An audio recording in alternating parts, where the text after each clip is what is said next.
आपका जो play store है या वो अलाउ नहीं करेगा आपके एप्लीकेशन को रन करने में। बट आप फोर्सफुली कर सकते हो, अगर आपने विक्टिम का फोन आपके पास है तो आप फोर्सफुली डाल सकते हो। बट वैसे आपको ये अलाउ नहीं करेगा क्योंकि ये साइंड एप्लीकेशन नहीं है कोई भी।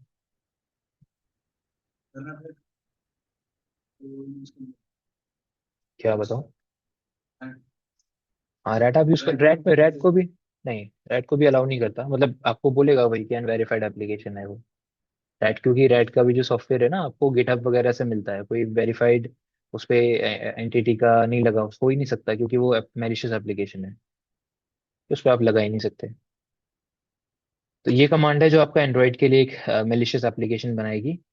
अच्छा ये तो नेटवर्क के अंदर होगा। वैन पे करने के लिए क्या करोगे आप? ngrok जैसा आपको बताया था, अगर आपको यही पेलोड किसी को भेजना है जो आपके नेटवर्क में नहीं है, तो आपको मैंने बताया था ngrok के थ्रू आप क्या करते हैं, आप एल होस्ट का जो डोमेन नेम आएगा वो आप यहाँ प्रोवाइड कर देंगे। जो आपको वो ngrok पोर्ट प्रोवाइड करेगा वो आप यहाँ पे डाल दीजिए। और आप लिसनिंग स्टार्ट करोगे अपने लोकल होस्ट पे और आपके 4444 पोर्ट पे जिस पे आपने पोर्ट फॉरवर्डिंग करी है। सेम कॉन्सेप्ट है, कुछ अलग नहीं है। जैसे आपने विंडोज के लिए करा था वैसे ही कुछ आप एंड्रॉइड के लिए कर सकते हैं।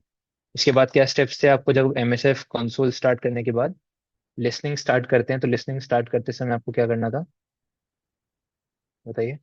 क्या कमांड थी? कमांड्स मैंने बोला था ना कॉमन रहेंगी, चाहे आप विंडोज के लिए करो, चाहे लिनक्स के लिए करो, या मैक के लिए करो, किसी भी ऑपरेटिंग सिस्टम के लिए करो, वेब सर्वर के लिए कर रहे हो या एंड्रॉइड के लिए कर रहे हो। क्या आएगा यहाँ पे? सर्च नहीं। मैंने डायरेक्टली आपको बताया था कि आपको यहाँ पे एक एक्सप्लॉइट यूज करना है। अरे यूज के आगे भी तो है, यूज तो ठीक है। ये फिक्स चीज बताई थी ना, मल्टी हैंडलर। ये याद रखना है आपको, चाहे आप किसी भी तरीके का पेलोड बना रहे हो एमएसएफ वेनम से, यही यूज करना है आपको, एक्सप्लॉइट मल्टी हैंडलर। फिर यहाँ पे आप लिखोगे सेट, तीन चीजें सेट करनी होती है। पेलोड, तो पेलोड क्या रहेगा आपका जो आपने ऊपर डाला हुआ है, एज इट इज ये पेलोड आपका यहाँ पे आ जाएगा।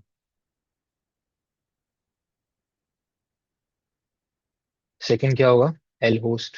एल होस्ट में जो आपका आईपी एड्रेस है जो भी है वो डाल देना। थर्ड क्या होगा? L port. एल पोर्ट में आपका जो पोर्ट नंबर है जिस पोर्ट पे आपने फॉरवर्डिंग करी है वो डाल देना। बस ये तीन चीज आपको डालनी जरूरी है, एल होस्ट, एल पोर्ट और पेलोड। ये सेट करते ही आप एक्सप्लॉइट करोगे वहां पे, जब जैसे ही पेलोड को एग्जीक्यूट किया जाएगा। अच्छा, एंड्रॉइड में ऐसा नहीं होता कि बस ईएक्सी की तरह पेलोड को एग्जीक्यूट करा और चल गया। एंड्रॉइड में क्या होता है, एप्लीकेशन इंस्टॉल होती है पहले, फिर रन करती है वो। तो विक्टिम को आपके एप्लीकेशन को इंस्टॉल करना पड़ेगा, उसके बाद वो उसको जब एग्जीक्यूट करेगा तब आपके पास रिवर्स कनेक्शन आएगा। ठीक है। तो पहले इंस्टॉल, एंड्रॉइड में यही तो होता है ना, आप एपीके से पहले इंस्टॉल करते हो एप्लीकेशन को, फिर उसके बाद उसको एग्जीक्यूट करेगा जब विक्टिम, तब आपके पास रिवर्स कनेक्शन आता है। ठीक है, तो ये टेक्निक आप लोग वैन पे ट्राई करके देख लेना, लैन के अंदर ट्राई करके देख लेना, एनजी रॉक या बिना एनजी रॉक के।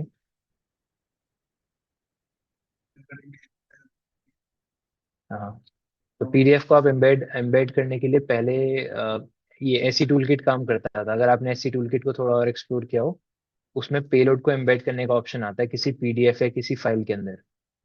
लेकिन प्रॉपरली अब वर्क नहीं करती वो टेक्निक्स, आपका एंड्रॉइड उसको रन नहीं करने देगा। आप ट्राई कर सकते हो बट वो काम करेगी नहीं, इसलिए मैं बता नहीं रहा हूँ, क्योंकि आप एसी टूल किट पे जाना, उस पर बहुत सारे ऑप्शंस होते हैं मेलिशियस फाइल जनरेट करने के। तो वहाँ पे लिखाएगा कि आपको एक पीडीएफ या डॉक्यूमेंट जनरेट करना है जिसमें एक एमएसएफ वेनम का पेलोड एम्बेड होगा, बट वो वर्क नहीं करेगा प्रॉपरली, वो चीज़ें वर्क करती नहीं है, क्योंकि आपका एंड्रॉयड का मतलब ये चीज़ें नोन है सभी के लिए, तो वो वर्क नहीं करेगी आपके एंड्रॉयड या आईओएस के अंदर।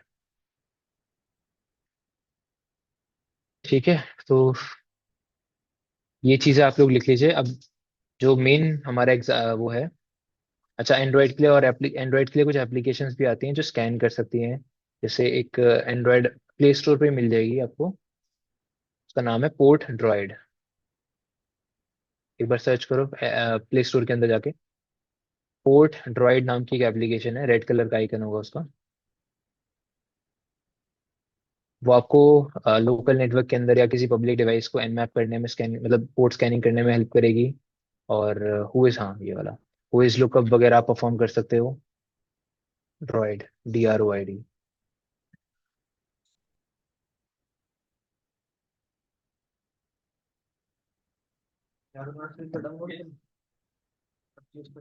हम्म, बढ़िया है।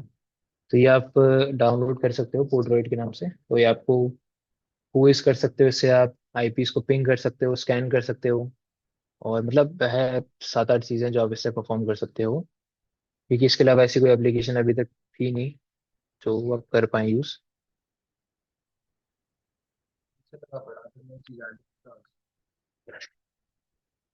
कॉल कितनी आई थी? कॉल कितनी आई थी? एक ही आई थी? चलिए बढ़िया है।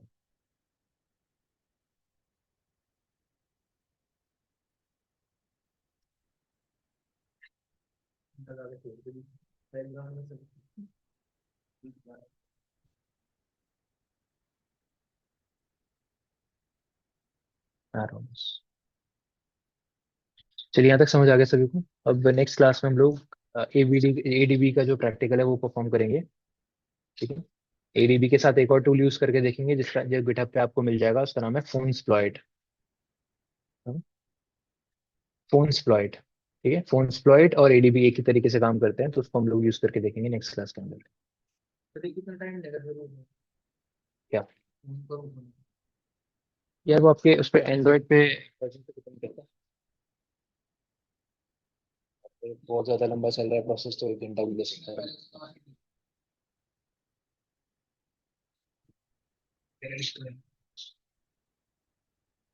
वो आपको स्टेप्स बताता रहेगा।